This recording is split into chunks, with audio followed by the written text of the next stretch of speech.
देखते जाना। Our topic is multiplication of matrices. If two matrices are taken, a मान लेते हैं यहाँ पर है एम क्रॉस एन का, ठीक है।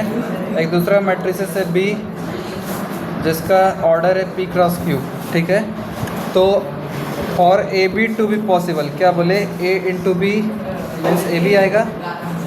For A B to be possible, A B होने के लिए, मतलब समझा, मल्टीप्लिकेशन फिजिबल होने के लिए अपने को इसका देखो तो ये क्या है, और ये m क्रॉस n है, मतलब m रो, ये तो रो हो गया, और n क्या हो गया, कॉलम हो गया। यहाँ पर p रोज हो गया और q क्या हो गया, कॉलम हो गया। इसका मतलब देखना ध्यान से, m रोज है और n कॉलम्स है। इसका मतलब ध्यान से समझना क्या होगा। अगर मल्टीप्लिकेशन पॉसिबल है तो a का बताओ कितना लिखें, m क्रॉस n लिखें, और b का क्या लिखें बताओ तो, p क्रॉस q लिखें। तो हम बोले मल्टीप्लिकेशन टू बी फिजिबल, इसका लास्ट और इसका फर्स्ट मैच कर जाना चाहिए। क्या बोले, इसका लास्ट और इसका फर्स्ट मैच कर जाना चाहिए। ये जब मैच करेगा तभी मल्टीप्लिकेशन पॉसिबल होगा, अदरवाइज मल्टीप्लिकेशन पॉसिबल नहीं होगा। और जब मल्टीप्लिकेशन हो गया पॉसिबल, ठीक है, तो जो रिजल्टेंट आएगा प्रोडक्ट यानी ए बी जो आएगा उसका जो ऑर्डर होगा वो m क्रॉस q का होगा। इसका मतलब m क्रॉस q का रिजल्टेंट ऑर्डर आएगा, मतलब जो मैट्रिसेस का मल्टीप्लिकेशन होने के बाद जो मैट्रिक्स आएगा, ठीक है, उसका ऑर्डर होगा इसका छूटा हुआ इधर से, इसका छूटा हुआ बाद का, ठीक है। यानी पहले वाले का रो और दूसरे वाले का कॉलम होगा। फर्स्ट वाला का रो, सेकेंड वाला का कॉलम, फर्स्ट वाला का रो एंड सेकेंड वाला का column. So what we will do here basically, for this multiplication to be feasible, let us consider a matrices 2 3 4 5। इसका ऑर्डर देखो तो 2 क्रॉस 2 है ना। एक दूसरा मैट्रिक्स ले लेते हैं, दूसरा मैट्रिक्स ले लेते हैं जिसमें 2 ही रो है। देखना तो इसका ऑर्डर बताओ तो कितना है, इसका ऑर्डर कितना है, 2 क्रॉस 3 है, मतलब 2 तो रो है और 3 क्या है, ये column 1 column 2 column 3, C1 C2 C3, यहाँ पर R1 और यहाँ पर R2। तो अब देखो क्या हम क्वेश्चन पूछते हैं, क्या ये मल्टीप्लिकेशन फिजिबल है? यस। मल्टीप्लिकेशन फिजिबल है कैसे, इसका 2 है और यहाँ पर भी 2 है, इसका बाद का और इसका पहले का मैच कर गया ना, हाँ तो होगा। अब जो रिजल्टेंट मैट्रिक्स आएगा यानी मल्टीप्लिकेशन करने के बाद जो मैट्रिक्स आएगा ए बी, उसका जो ऑर्डर होगा वो क्या होगा, इसका छूटा हुआ और इसका छूटा हुआ, दैट मीन्स 2 क्रॉस 3 का ऑर्डर आएगा। अब ध्यान से देखना मल्टीप्लिकेशन हम लोग करते कैसे हैं। एक टर्म याद रखना, आर सी, मतलब रो का मल्टीप्लिकेशन हमेशा कॉलम से होगा। अब ये कैसे होगा, एक क्वेश्चन लेकर दिखाते हैं। मान लेते हैं एक मैट्रिक्स है 2 3 4 5 है, ठीक है। दूसरा मैट्रिक्स उठा लो, दूसरा मैट्रिक्स है 3 7 5 2, और अपने को फाइंड करना है ए cross B, means A into B करना है। सबसे पहला काम क्या करेंगे, सबसे पहला काम क्या करेंगे कि इसका ऑर्डर को चेक करो। देखो तो फर्स्ट वाले का ऑर्डर क्या है, 2 क्रॉस 2 है, सेकंड वाले का ऑर्डर भी 2 क्रॉस 2 है। तो ऑब्वियस सा बात है कि इसका लास्ट और इसका फर्स्ट मैच कर गया ना, अरे इसका लास्ट और इसका फर्स्ट मैच कर गया। तो रिजल्टेंट जो ऑर्डर आएगा मैट्रिक्स का, यानी जो ए बी आएगा उसका जो ऑर्डर होगा वो होगा ये छोटा हुआ 2, इधर का छोटा हुआ 2, मीन्स 2 क्रॉस 2 का आएगा। अब ध्यान से देखना ए इंटू बी कैसे करते हैं हम लोग। ए का वैल्यू तो गिवन है, कितना है 2 3 4 5, और बी का वैल्यू भी गिवन है, बताओ कितना है 3 7 5 2। जैसे ही मल्टीप्लाई करेंगे that means A into B करेंगे तो पहले का रो को लेना है, तो इस तरह से पहले ऑर्डर में लिख देते हैं 2 3 4 5 मल्टीप्लाइड बाय 3 7 5 2। हम बोले इसका रो और इसका कॉलम, रो और कॉलम से मल्टीप्लाई करेंगे, रो और कॉलम से मल्टीप्लाई करेंगे तो याद रखना जो पहला है उसको पहले से मल्टीप्लाई करेंगे, हम बोले उसको इससे मल्टीप्लाई करेंगे, मतलब इधर का रो और इधर का कॉलम। अब ध्यान से देखो, पहला को क्या बोले पहला से करेंगे और इसका दूसरा को दूसरा से करेंगे, मल्टीप्लिकेशन करके यहाँ पर लिख देंगे। तो फर्स्ट को फर्स्ट से कर दो तो फाइनली कितना हो जाएगा 6। हाँ, फर्स्ट को फर्स्ट से करेंगे तो इट विल बी 2 इंटू 3, साथ में प्लस कर देंगे 3 को 5 से, 3 इंटू 5 हो जाएगा ना। उसके बाद फिर क्या होगा, फिर इसका इस वाले से करेंगे, समझा। मतलब R1 चल रहा था, रो 1 चल रहा था, रो 1 को C1 से किए, उसी तरह से रो 1 को C2 से भी करेंगे और C2 से करके फिर इधर लिख देंगे। तो करने के टाइम में क्या करेंगे, फिर से फर्स्ट को फर्स्ट से, सेकंड वाले को सेकंड से। तो करते हैं इसमें, देखो जस्ट सी हियर। हाँ, तो फर्स्ट को फर्स्ट से मतलब 2 को 7 से कर देंगे, 2 इंटू 7 हो गया, प्लस में 3 को 2 से कर देंगे, इट इज़ 3 इंटू 2 हो जाएगा ना। अब इसके बाद फिर क्या करेंगे, सेकेंड को सेकेंड से करेंगे, होगा। तो जब फर्स्ट वाला का हो गया, फर्स्ट वाला का हो गया, मतलब ये R1 का हो गया ना। आप किससे चलेंगे बताओ, अब R2 से चलेंगे, समझा। R2 से चलेंगे, उसी तरह C1 को भी और C2 को भी, लेकिन करने के टाइम में क्या करेंगे, फर्स्ट को फर्स्ट से और सेकंड को सेकंड से। तो फर्स्ट को फर्स्ट से कर देंगे, जब R1 को मतलब R2 को C1 से कर रहे हैं, क्या बोले, R2 को C1 से कर रहे हैं, R2 इंटू C1, ठीक है। तो कर देते हैं। करने के टाइम में करेंगे क्या बताओ, बताओ क्या करेंगे। पहला को पहला एलिमेंट से, मतलब 4 को, इसका पहला एलिमेंट क्या है 3 ना, 3 लिख दिए प्लस। अब इसका दूसरा वाला इसके दूसरे वाले से मल्टीप्लाई हो जाएगा, मतलब नहीं समझा क्या क्या बोले। इसको इससे मल्टीप्लाई करना है, तो फर्स्ट को फर्स्ट से, सेकंड वाला को सेकंड वाला से, हो जाएगा ना। हाँ, तो देखते जाना क्या कर रहे हैं। 4 इंटू बोलो, 4 इंटू 3 हो गया, प्लस में 5 को 5 से, तो 5 इंटू 5 हो जाएगा। वो काम हो गया। अब रो 2 को कॉलम 2 से करेंगे, तो कॉलम 2 से जब करेंगे, R2 को C2 से करेंगे, क्या बोले, R2 को C2 से करेंगे।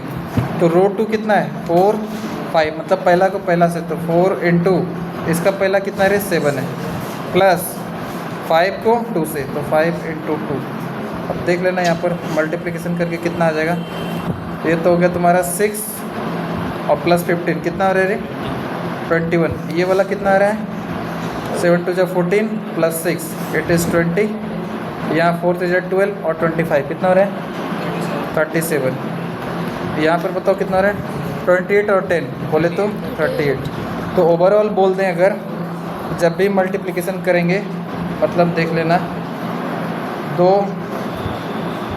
मैट्रिक्स का मल्टीप्लिकेशन करना है, पहला का ऑर्डर m क्रॉस n है, दूसरे का p क्रॉस q है।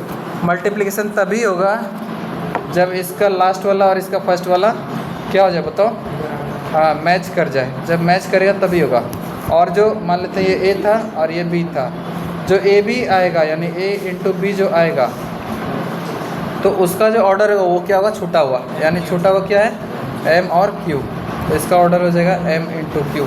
अब ध्यान से देखना, इसमें एक और बात है, ये मल्टीप्लिकेशन जब करे थे ये रो 1 था और इसका क्या था यहाँ पर रो 2 था। ये सेकेंड ऑर्डर मैट्रिक्स का है, और सेकेंड ऑर्डर मैट्रिक्स, और सेकेंड ऑर्डर मैट्रिक्स। यहाँ पर C1 था और ये C2 था, अरे यहाँ से कॉलम 1, यहाँ पर कॉलम 2। तो जब मल्टीप्लाई करेंगे a इंटू बी, तो इट विल बी, जो मल्टीप्लिकेशन का जो ऑर्डर होगा वो क्या होगा, R1 को C1 से, क्या बोले, R1 को C1 से, फिर R1 को ही C2 से कर देंगे, उसको यहाँ पर लिखेंगे R1 को C2 से। R2 को फिर, हाँ R2 को फिर किससे करेंगे, इसी C1 से करेंगे, तो यहाँ पर लिख देते हैं R2 को C1 से, और उसके बाद फिर R2 को C2 से करेंगे, R2 को C2 से करेंगे, समझा। और ये मल्टीप्लिकेशन कंप्लीट हो जाएगा। अब एक दिखाते हैं यहाँ पर, जब ऐसा कंडीशन हो तो दूसरा मैट्रिक्स उठा के लेते हैं, देखना मान लेते हैं ए मैट्रिक्स है जिसका ऑर्डर कुछ और है, बी का कुछ और, इसमें डिफरेंट ऑर्डर ले रहे हैं, ठीक है। 2 3 यहाँ पे 4 5 है। क्या ये 2 क्रॉस 2 का ऑर्डर का है? ठीक है।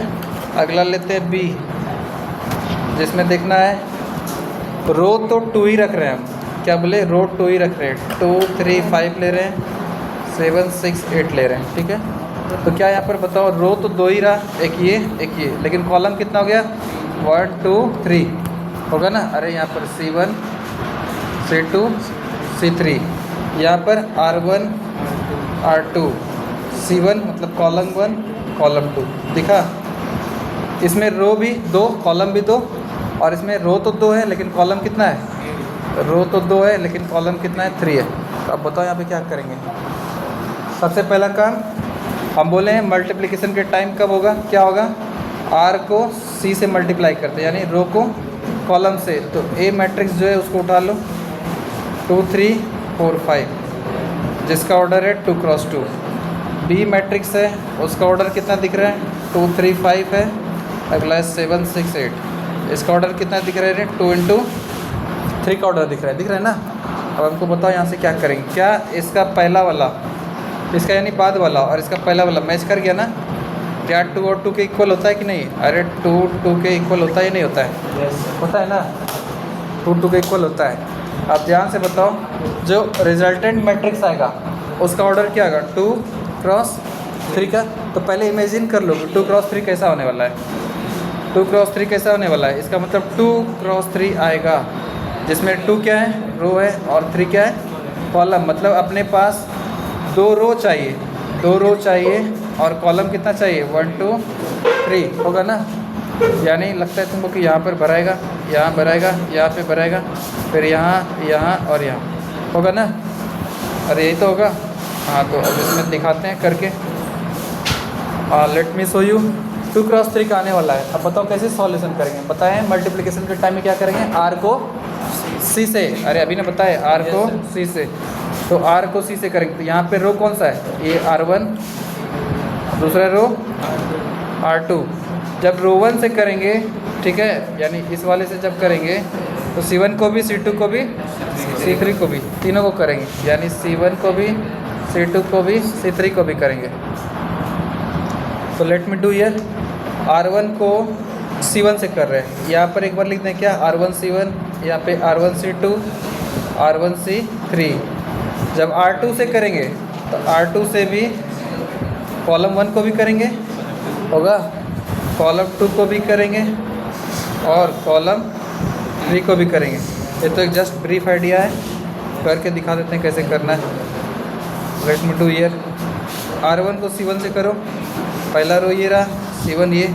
करने के टाइम में फर्स्ट से सेकंड को, हाँ तो 2 को 2 से कर देते हैं, 2 इंटू 2 प्लस 3 को 7 से, ये रहा 3 इंटू 7 हो जाएगा। अच्छा ये तो R1 C1 हो गया, ये वाला काम कंप्लीट हो गया। अब अगला टारगेट क्या है, R1 C2, मतलब इसी R1 से इस C2 को करेंगे।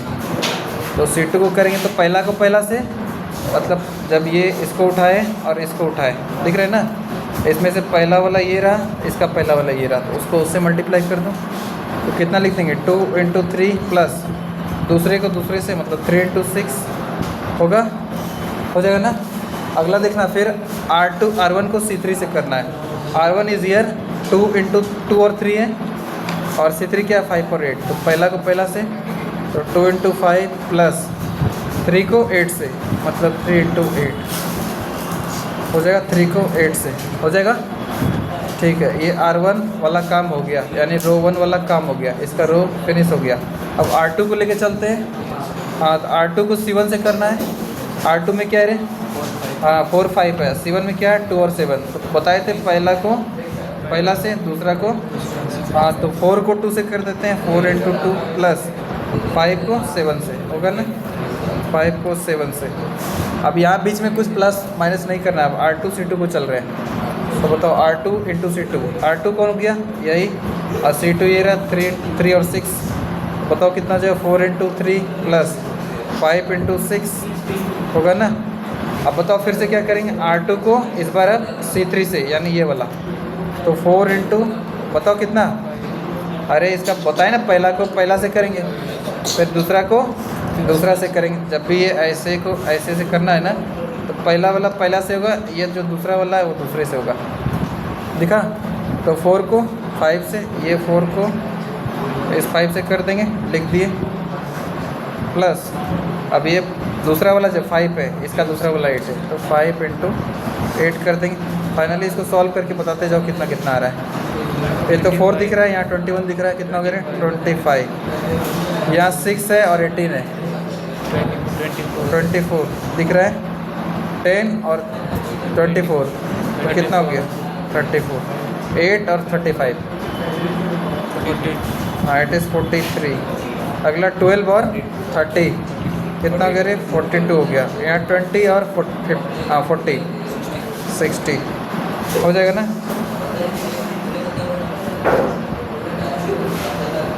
हो जाएगा। This is the required multiplication technique. I hope कि ये बन जाना चाहिए। क्या बनेगा ना? मल्टीप्लिकेशन कर लोगे ना अब? क्या? अच्छा, हम यहाँ पे बता रहे हैं, एक सिंपल सा क्वेश्चन है, आपको बस बता देना। यहाँ पर एक ए है, ठीक है, यहाँ पर देखना लिख रहे हैं AIJ, जिसका एक M×N है, M×P है। यहाँ पर मल्टीप्लिकेशन भी एक दूसरा मैट्रिक्स है BIJ, ठीक है, और यहाँ पर है Z×Q है। अब हमको बताओ AB कब पॉसिबल होगा? AB is possible when, AB is possible when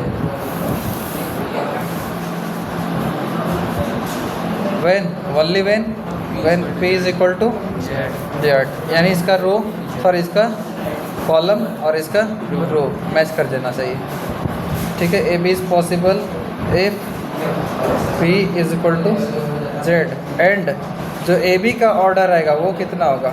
यानी यहाँ पर कितना इंटू कितना होगा? हाँ, जो छोटा हुआ कौन है? M है, यहाँ से Q है, यहाँ पर M हो जाएगा, यहाँ पर Q हो जाएगा। देख लिया ना? तो this is the method of multiplication of matrices. अब यहाँ पे एक और क्वेश्चन तुमसे पूछ रहे हैं, देखना। अगर मान लेते हैं P एक मैट्रिक्स है, इसका ऑर्डर है 2 × 5, यहाँ पे Q एक मैट्रिक्स है, उसका ऑर्डर है 5 × 9, तो जो PQ आएगा उसका ऑर्डर बताना है। यहाँ पर कितना इंटू कितना हो जाएगा? हाँ, कितना जगह है? पहला कहानी तो ये मैच कर गया, 5 को 5 से ज़रूर मैच करता है, तो बचा वो क्या हो गया यहाँ पर? दिस इज योर 2 × 9, तो here will be 2, here will be 9। इसका मतलब जो PQ मैट्रिक्स आएगा, PQ जो मैट्रिक्स आएगा, वहाँ पे नंबर ऑफ रोज कितना हो जाएगा? 2 हो जाएगा, और कॉलम्स कितना हो जाएगा? 9।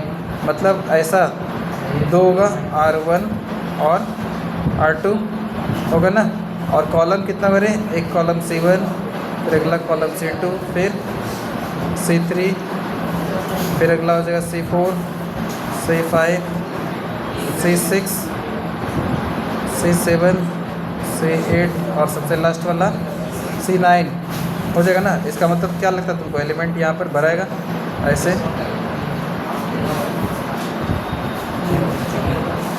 हाँ ऐसे ही भराएगा ना, ये यहाँ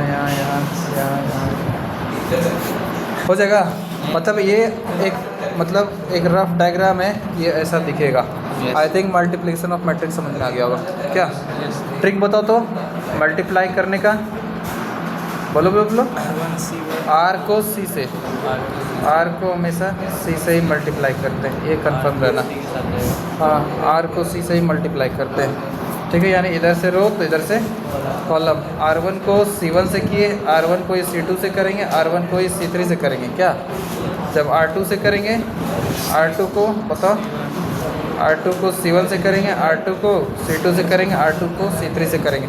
अब मल्टीप्लाई करने के टाइम में पहला को इसका पहला से करेंगे, इसका दूसरा को इसका दूसरा से करेंगे। क्या जब भी R1 C1 कर रहे हैं ऐसा कहानी होगा। I think it is done. क्या